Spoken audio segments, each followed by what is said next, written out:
Imagine this. You are at your current job. You are sick of it for whatever reason. You've got a bad boss, you've got terrible hours, you've got a silly RTO mandate, or maybe the pay just isn't competitive. Then you get a call from a recruiter about a role in some business you've never heard of. You're curious, but you're nervous. The pay might be better, but you've heard rumors that this industry could be really toxic to work in. How do you know? How do you spot the really toxic workplaces? So, my name is Mike. I've got a background from consulting, pharma, and tech. I've held C-level roles in international organizations, and I have degrees in business, HR, and psychology. On this channel, I pick apart why companies do the things they do, and I provide advice on navigating the work world. This time it's about toxic industries, where the risky ones are, and why it's the case. So, without further ado, let's get stuck in.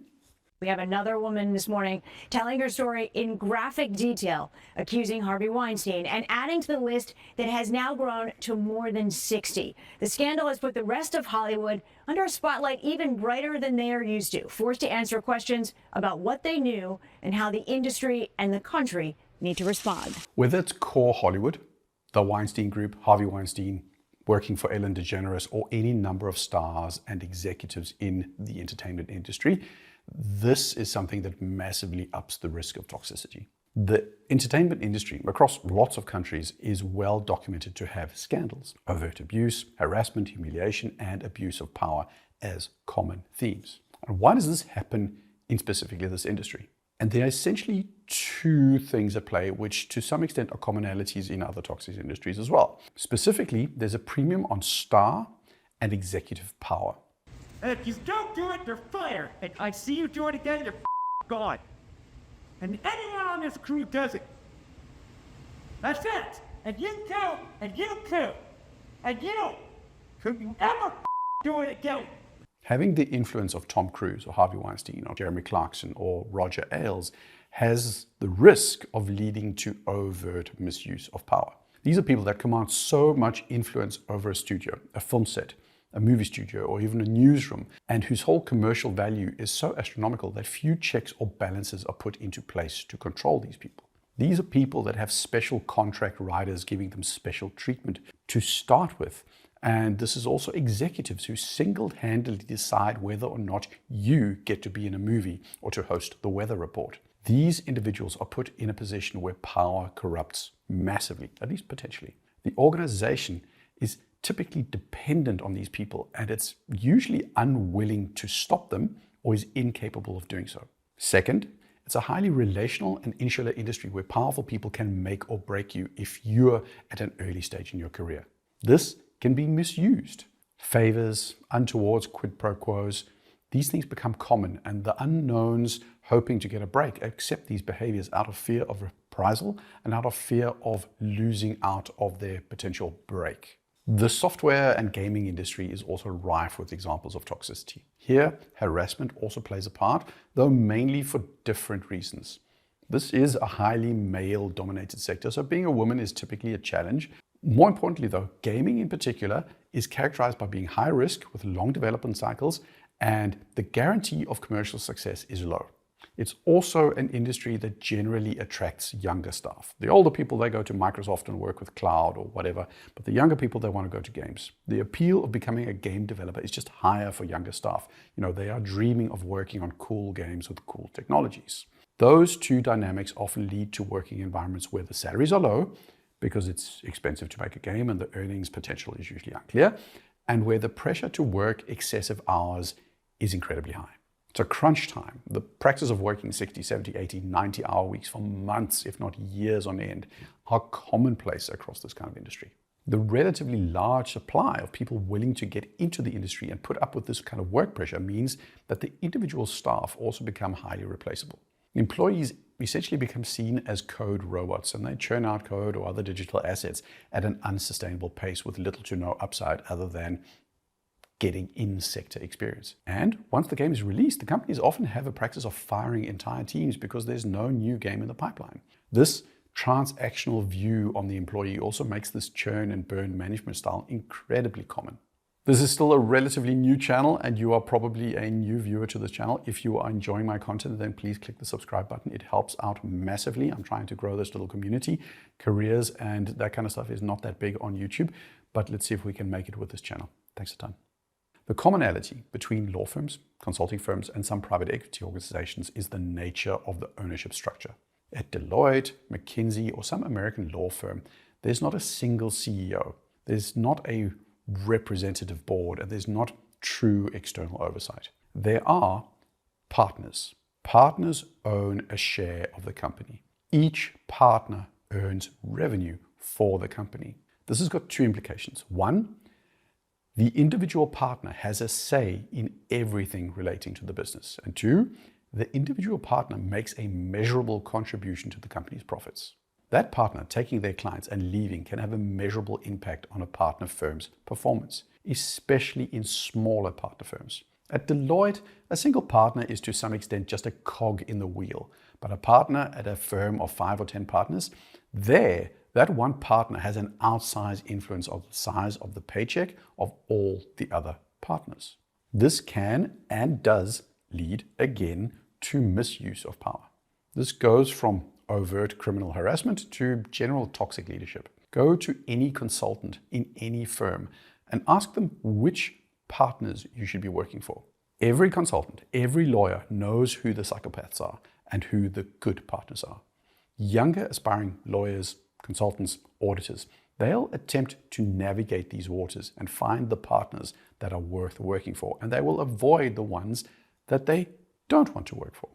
On top of this, as opposed to the gaming industry, salaries are typically very good, but expectations are also much, much higher. Getting into a prestigious law firm can be a pathway to future career success. So the willingness to work long hours and put up with bad leadership is huge because the potential positives on the other side massively outweigh the negatives. What's a couple of years of working with a toxic leader if you're going to leave and get a paycheck of $400,000, $500,000, $600,000 on the other side? Some lawyers, some consultants never experienced the negative side of this toxicity. They worked with good managers and good partners, but others felt the pressure to work even more, to accept terrible management. And in the worst cases, they had to fend off or fail to fend off varying degrees of overt coercion and harassment. Speaking out in these industries rarely happens because companies will typically be very willing to settle disputes quietly. There's little to no accountability. And for the same reason, some partners who are known for being bad apples sometimes leave a firm only to resurface at another firm a few months later as if nothing had happened. In most democratic nations, there's a clear delineation between the role of the politicians and that of the public servants that work for them.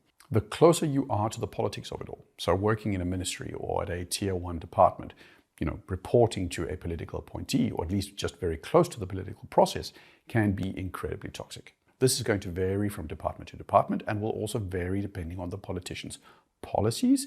But working in high-profile areas like healthcare in the UK or immigration in the US is going to be loaded with pressure. Regardless of the political leanings of the politicians in charge, there is very often an inherent tension and pressure dynamic that seeps into these departments.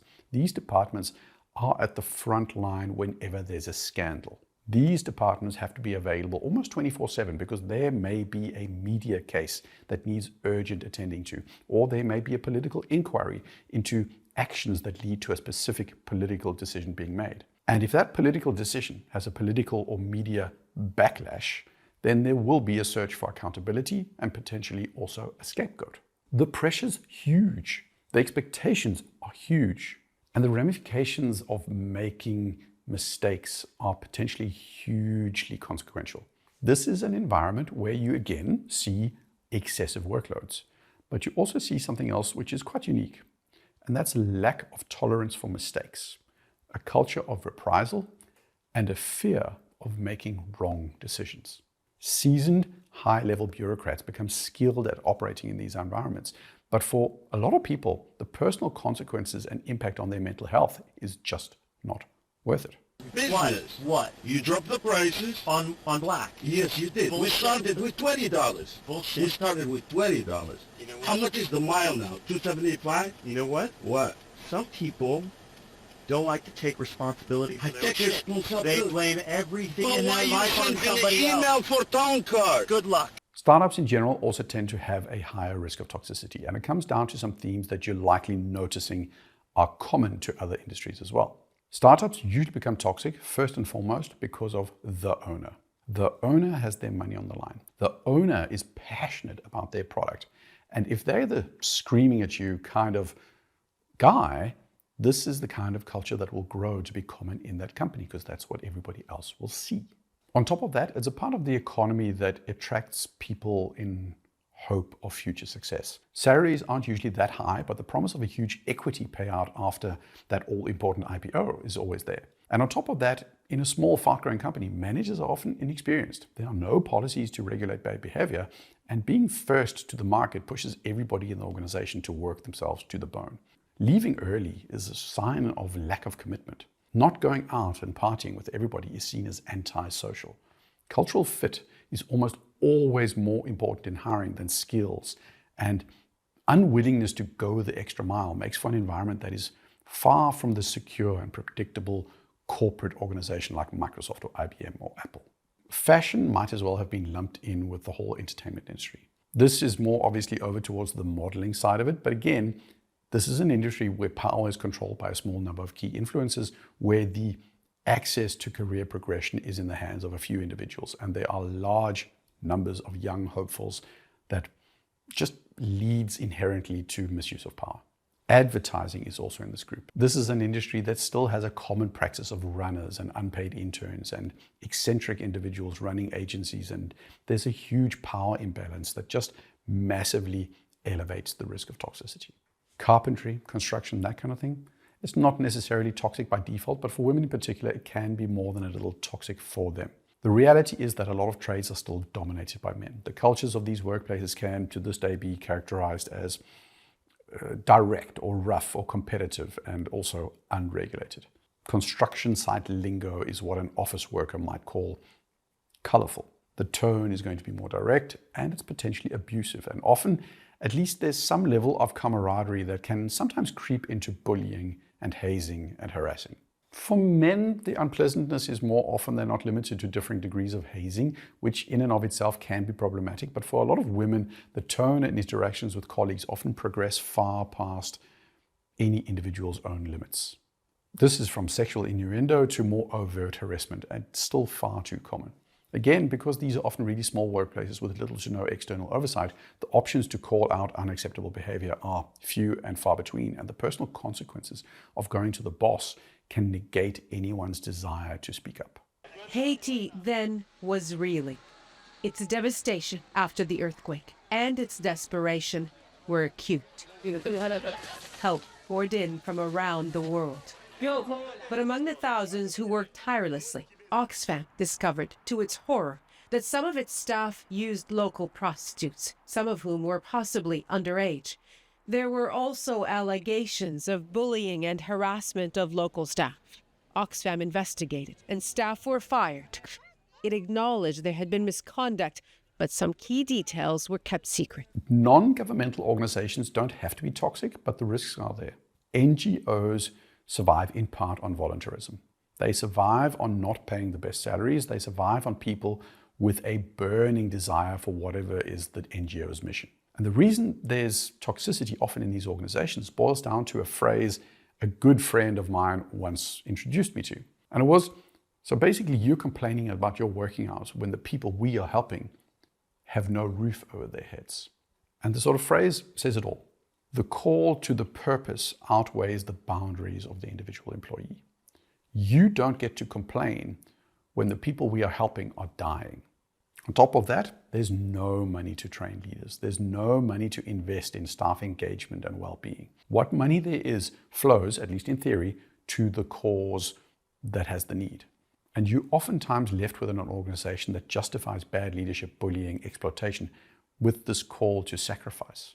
Real believers put up with more, and the uncommitted are pushed out. What you're almost always going to find in toxic environments are a combination of a couple of things. A massive power imbalance, typically driven by few people in power who call the shots. a massive supply of staff and a desirability to work in the sector either through pay, passion, or progression. A strong call to purpose, passion, or mission. Anywhere where a job is not just a job is a sign of risk. Often, but not always, the industries have a lot more young people, and it has a more insular nature to the business or the industry. So like I said in the beginning, not all firms in these industries are toxic by default, but the industries do have more risk factors than others. Pharma is big, it's regulated, it's organized, it's global. There's less likelihood of hitting a toxic pharmaceutical firm than there is of hitting a toxic law firm. So you need to be a little bit vigilant. You need to do a little due diligence. You ask around, and if you do end up somewhere not great, then you speak up or you leave. It's the only way these things change. Share your thoughts in the comments. Share your experiences with toxic industries. See you soon.